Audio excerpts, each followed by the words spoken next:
So in terms of just some context settings, I've worked, as Brenda said, for a number of technology companies that are making or have made the transition from on-prem to SaaS. And I want to use this opening slide just to talk about some of the myths, you know, the untruths that we have to bust in terms of that transition. So the first myth, the selling motion for SaaS is not the same as for on-prem because the buying motion is different.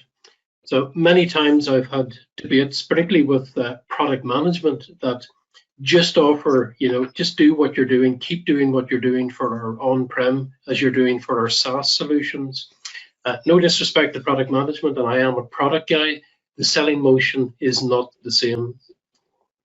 The second myth that we're going to talk about today is an on-prem product or hosted on-prem product offered as a subscription model is not the same offering as a born in the cloud SaaS solution.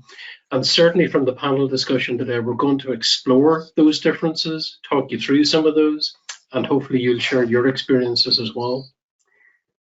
So let's look at, you know, some of the myth busting.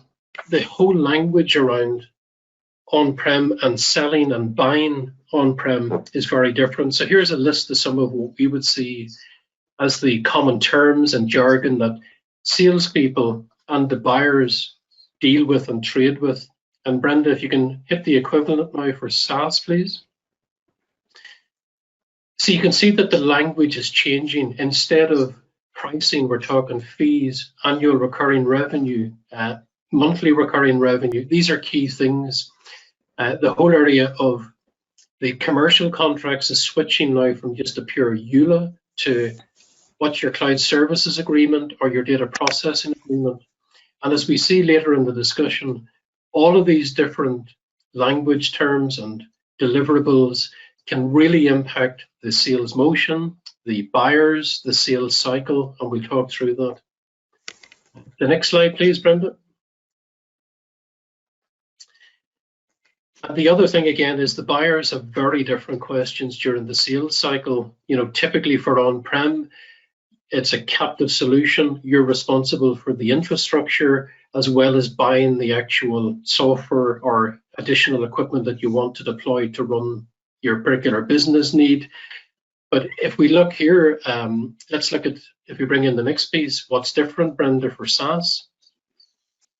Again, it's a whole different language set, a whole lot of different deliverables. A classic one, and these are some of the gotchas. When you buy an on-premise product, you're responsible for the integration, the configuration, the upgrades. So taking product features is very much a choice that you're in control of. When you switch to a born in the cloud SaaS offering, you may not have the choice to make which features are available to you or not. Some platforms you can switch them on and off, but many solutions out there, you get the roadmap when the new release comes out, and that may have implications for your business. In the current business model, security is paramount. So there's much more discussion, more questions around what security credentials you've got. Are you SOC 2 compliant? What's your data sovereignty? Where is that data held? You know, depending on whether you're operating in a global market, North America, Europe, and we see more and more. So again, think of this from a buyer and the seller perspective. The language, the terminology, the deliverables into the buying teams for review are very different. And then finally, Brenda, just to set the context, the next slide. And again, a question then to ask then is, or several questions here, are the buyers different between on-prem and SaaS?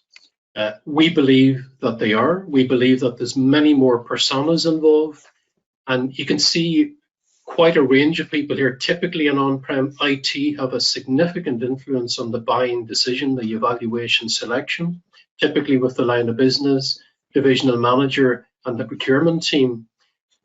But now in the world of SaaS, you're bringing in the InfoSec team more and more. You may need to bring in operations, finance, legal, compliance. Now those additional buy-in teams may be involved in on-prem, but we definitely see them more prevalent in the world of SaaS.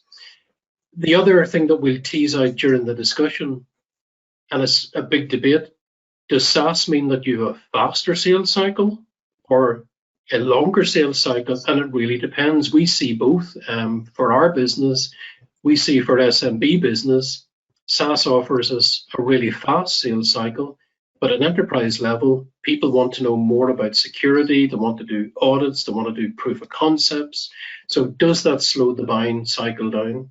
Let's have a discussion with the panel on that.